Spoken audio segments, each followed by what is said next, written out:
Oke, bismillahirrahmanirrahim. Assalamualaikum warahmatullahi wabarakatuh. Waalaikumsalam Waalaikumsalam warahmatullahi wabarakatuh. Selamat sore, salam sejahtera untuk kita semua. Alhamdulillah, kita hari ini dipertemukan kembali ya untuk melanjutkan mata kuliah terkait dengan pendidikan Pancasila atau pendidikan kewarganegaraan, di mana hari ini kita sudah memasuki pertemuan keempat.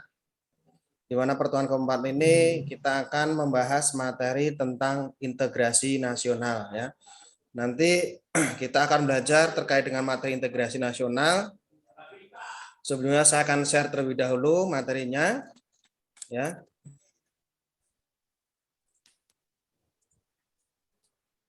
Oke ya, jadi hari ini kita akan belajar terkait dengan materi integrasi nasional. Sebelumnya mungkin teman-teman sudah sedikit tahu ya tentang integrasi nasional apa. Jadi tujuan pembelajaran hari ini atau perkuliahan hari ini terkait dengan integrasi nasional, di mana nanti harapannya setelah perkuliahan berakhir, mahasiswa dapat menjelaskan tentang pengertian integrasi nasional. Kemudian yang kedua, mahasiswa mampu menganalisis konsep integrasi nasional.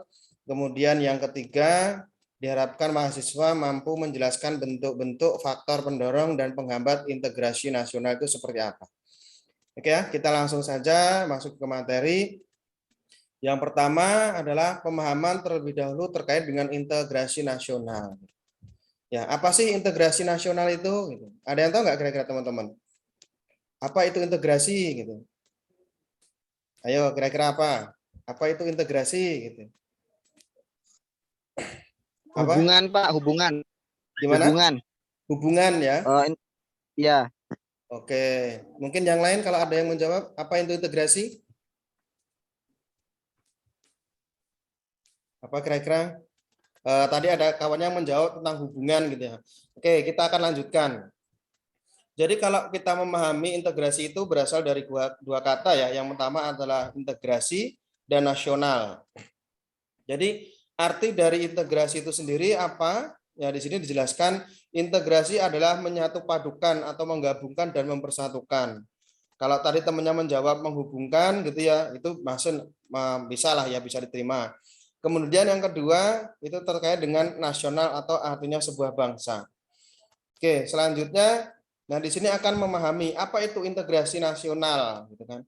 Nah tadi di awal kita sudah belajar terkait dengan arti integrasi itu apa. Nah, di sini dijelaskan. Jadi integrasi nasional adalah usaha dan proses mempersatukan perbedaan-perbedaan yang ada pada suatu negara sehingga terciptanya keserasian dan keselarasan secara nasional. Nah, kalau kita berbicara di sini terkait dengan mempersatukan perbedaan-perbedaan, apa yang disatu padukan di sini jelas. Ya, yang pertama terkaitan dengan perbedaan agama, gitu ya, kemudian perbedaan suku, perbedaan bahasa, kemudian perbedaan budaya. Nah, ini yang akan kita satu padukan yang melalui suatu proses integrasi nasional. Jadi menyatu padukan sesuatu yang dianggap berbeda. Nah, kemudian kita lanjutkan. Nah, di sini kita akan memahami tentang konsep integrasi. Jadi yang pertama di sini ada konsep integrasi nasional secara vertikal. Jadi kalau vertikal ini bagaimana nanti konsep integrasi itu berhubungan antara misalnya pemerintah dengan masyarakat ya, karena vertikal ini kan sifatnya tegak lurus ke atas ya. Jadi bagaimana hubungannya dengan pemerintah dengan masyarakatnya seperti apa. Kemudian yang kedua di sini terkait dengan konsep integrasi nasional secara horizontal.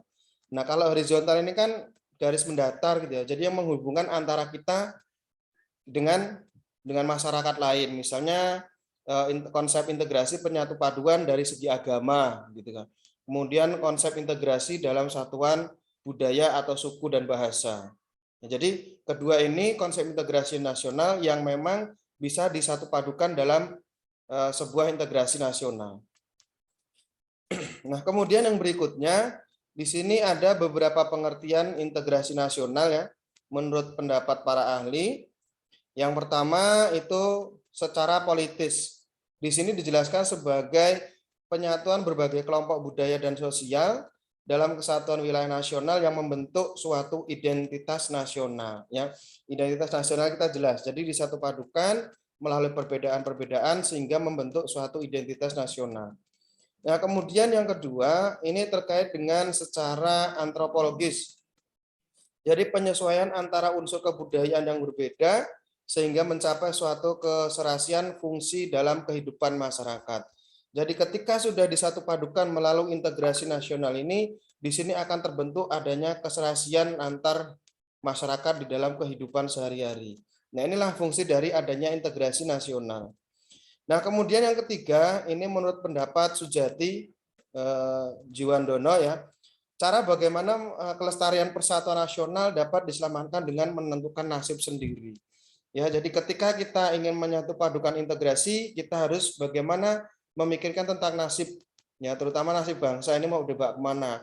Tanpa adanya integrasi nasional, maka bisa dikatakan nasib bangsa ini tidak akan menentu. Ya, karena itulah keuntungan dari adanya integrasi nasional. Kemudian yang kedua, di sini dijelaskan menurut pendapat Nazarudin, jadi proses penyatuan suatu bangsa yang mencakup semua aspek kehidupan. Ini tadi yang saya katakan di awal, jadi konsep integrasi ini adalah bagaimana menyatu padukan terkait dengan perbedaan-perbedaan yang sering menimbulkan suatu kegaduhan sehingga perlu adanya integrasi dari semua aspek kehidupan, dari itu segi budaya, kemudian perbedaan agama, suku, dan bahasa, yaitu disatu padukan melalui konsep suatu integrasi nasional. Nah, kemudian di sini kita akan belajar ada beberapa faktor pendorong tentang integrasi nasional. Jadi yang pertama adalah dengan adanya ideologi nasional atau pandangan, ya. Dasar negara kita sama, makanya di sini bisa dikatakan sebagai faktor pendorong adanya integrasi nasional. Kemudian yang kedua, itu adanya senasib dan sepenanggungan. Kita sama-sama bangsa negara Indonesia, kita mempunyai rasa senasib dan sepenanggungan, ya kita pernah dijajah, ya inilah yang membuat kita mempunyai integrasi yang tinggi. Kemudian yang ketiga, di sini dijelaskan adanya rasa cinta tanah air, ya. Pasti ya, teman-teman pasti mempunyai rasa cinta tanah air ini, teman-teman mahasiswa ini. Kemudian yang berikutnya adalah semangat gotong royong atau jiwa dan semangat gotong royong yang perlu kita tanamkan pada diri kita. Ya. Kemudian yang berikutnya adalah semangat persatuan dan kesatuan. Nah, ini yang terpenting ya. Apalagi teman-teman ini dikatakan sebagai calon generasi penerus bangsa, bagaimana harus tetap menjaga terkait dengan persatuan dan kesatuan. Nah, kemudian yang berikutnya terkait dengan adanya tekad serta keinginan. Keinginan kita jelas ya, kita ingin selalu hidup tanpa ada penjajah dari negara lain. Berarti intinya kita kan ingin merdeka. Nah, di sini kita punya pandangan atau tekad yang sama untuk memperjuangkan itu.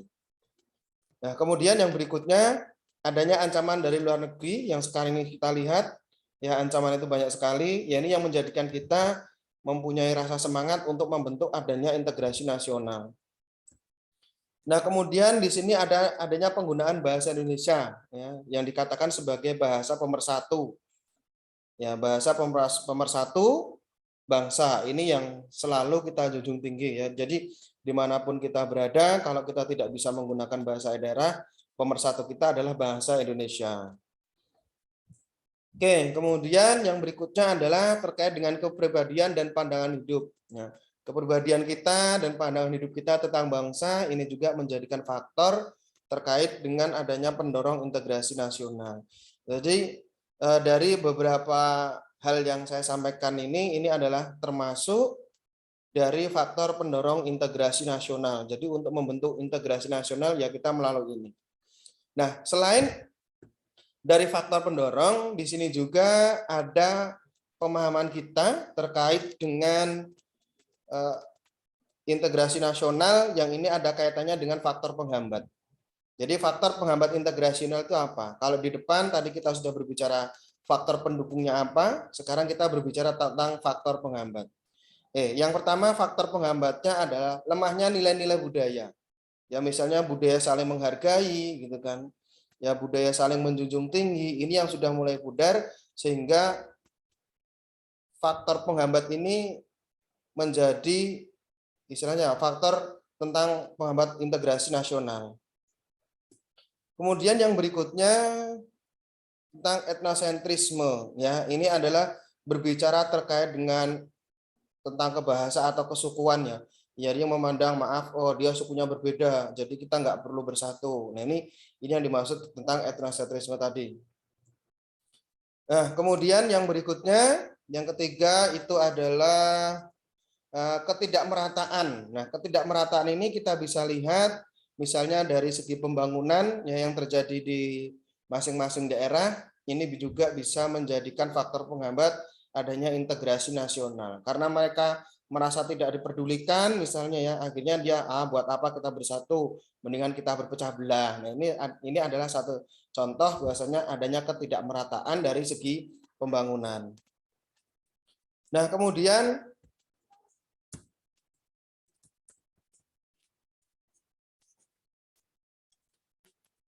yang berikutnya adalah kurangnya penghargaan. Nah, kita sering lihat ya, kalau kita berbicara tentang kurangnya penghargaan ini biasanya akan muncul setiap hari-hari pahlawan gitu ya. Banyak kemudian berita-berita bahwasanya pemerintah tidak peduli dengan para pejuang. Ini salah satu contoh yang membuat faktor terhambatnya integrasi nasional. Kemudian berikutnya adalah kurangnya sikap toleransi ya, yang saling menghargai tadi, misalnya saling menghargai antar berbeda agama, antar berbeda suku, ini juga bisa membuat bahwasanya itu menjadi faktor penghambat untuk integrasi nasional. Kemudian yang berikutnya adalah kurangnya kesadaran diri, dan terakhir adalah besarnya ancaman yang berasal dari negara lain ya. Jadi dari beberapa ini menjadi faktor penghambat untuk terbentuknya integrasi nasional, dari yang lemahnya nilai-nilai budaya, kemudian etnosentrisme, ketidakmerataan, kemudian kurangnya penghargaan, kurangnya sikap toleransi, ya, kurangnya kesadaran diri. Ini yang terpenting ya. Jadi terkadang manusia itu kurang menyadari dirinya seperti apa, akhirnya muncullah beberapa ego yang dikeluarkan pada dirinya, akhirnya bentrok gitu ya. Ini termasuk juga salah satu faktor penghambat. Kemudian yang terakhir adalah besarnya ancaman, ini bisa muncul dari luar negeri ya, atau bahkan ini bisa muncul dari negara kita sendiri. Jadi ini termasuk dari faktor penghambat integrasi nasional. Oke, baik, terima kasih. Mungkin untuk penyampaian materi kita di pertemuan keempat ini kita cukup di sini. Jika ada pertanyaan, saya persilakan, nanti kita diskusi. Oke, baik, silakan teman-teman mahasiswa jika ada yang mau bertanya.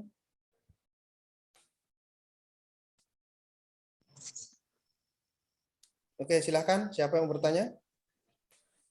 Izin bertanya, Pak. Boleh, silakan, Mas Yusril. Kita silakan. Tadi dijelaskan bahwanya ada faktor-faktor yang dari luar negeri itu ya Pak ya. Ya. Nah itu yang menghambat integrasi nasional. Ya. Contoh yang faktor dari luar negeri itu seperti apa Pak? Apakah yang mungkin yang nanti akan berikan contoh itu persentase mengganggu integritas nasionalnya itu besarkah atau kecilkah gitu Pak? Oke, baik, terima kasih. Jadi kalau kita berbicara terkait dengan gangguan ya. Oke, mungkin ada teman-teman yang mau menanggapkan atau langsung saya pribadi yang menjawab ini. Oke, pertanyaan pertama ya dari Mas Yusril Iza. Nanti kita diskusikan. Oke, silakan kalau ada lagi pertanyaan.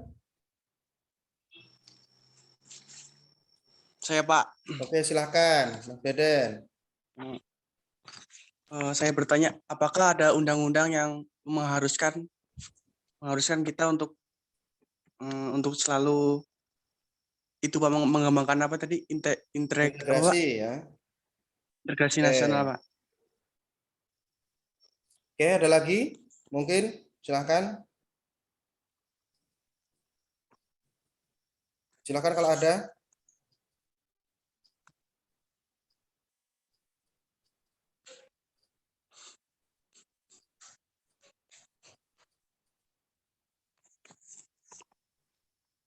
Mbak Lala mau tanya Pak. Oke, silakan. Atau mungkin saya jawab dulu ya untuk pertanyaan 2 ini. Tadi terkait dengan pertanyaan Mas Yusril itu faktor penghambat dari luar negeri itu seperti apa? Ya kita bisa lihat ya.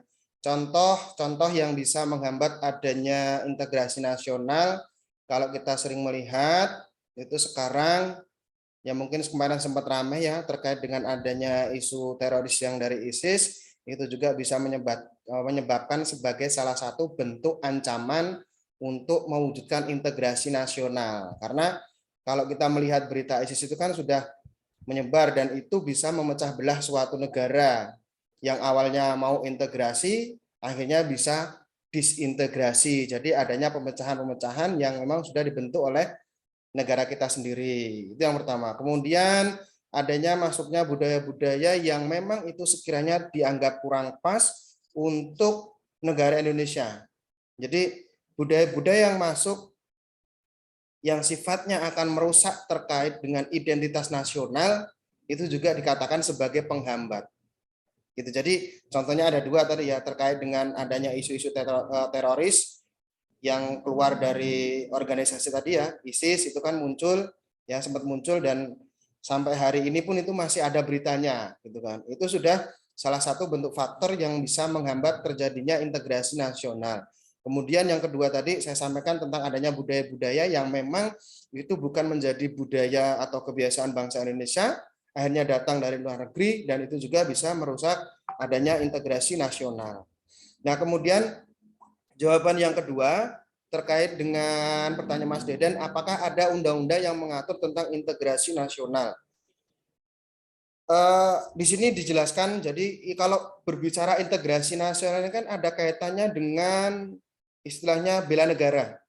Ya, jadi setiap warga negara itu berhak dan wajib ikut serta dalam mewujudkan atau upaya tentang bela negara. Nah, ini diatur di dalam Undang-Undang Dasar 1945 pada pasal 27 ayat 3, di situ dijelaskan bahwasanya setiap warga negara itu berhak atau wajib ikut serta dalam upaya pembelaan negara. Nah, ini yang dikatakan sebagai integrasi nasional.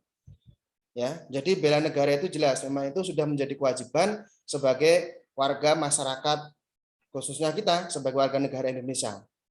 Itu kira-kira itu jawaban dari pertanyaan Mas Yusril sama Mas Deden. Kalau ada yang kurang pas boleh ditangkap lagi, silakan. Atau cukup? Izin Pak, Silakan. tadi diberikan contoh bahwasannya salah satu ancaman dari luar negerinya itu anggota-anggota mantan dari ISIS kan ya Pak? Ya, bisa jadi. Nah, menurut Bapak sendiri bagaimana cara pemerintah untuk mencegah adanya paham radikalisme yang dibawa mereka Pak? Otomatis ketika pemerintah menghalangi mereka untuk kembali ke tanah airnya kan tidak mungkin karena toh mereka juga warga negara Indonesia juga seperti itu Pak. Mungkin cara menangkal paham yang mereka bawa yang takutnya nanti juga akan disebarkan di masyarakat sendiri itu seperti apa? Oke, baik, terima kasih. Jadi kalau menurut pendapat saya gitu ya terkait dengan bagaimana pemerintah ini menangkal dengan adanya tindakan-tindakan yang tadi dikatakan mantan ya gitu. Yang pertama adalah terkait dengan penanaman imtak. Ya, imtak tahu ya, iman dan takwa tentang pengetahuan. Jadi itu lebih cenderung diajarkan dari segi agama yang memang itu dikategorikan sesuai dengan ajuran atau ajaran yang sudah diterapkan di dalam agama Islam. Karena kalau seseorang sudah mampu memahami terkait dengan ajaran Islam yang sebenarnya itu bisa orang tersebut akan menjalankan hidupnya itu sesuai dengan yang dianjurkan oleh Al-Quran, kan begitu, sesuai anjuran agama seperti itu. Jadi lebih menekankan ke dalam iman dan takwanya seperti apa. Itu. Begitu Mas Yusril. Begitu Iya ya. Pak, cukup terima kasih. Oke, baik. Bagaimana tanggapan Mas Deden tadi? Cukup atau ada tambahan lagi? Cukup, Pak. Baik. Atau ada teman-teman lain yang mau bertanya? Atau sudah cukup untuk pertemuan hari ini?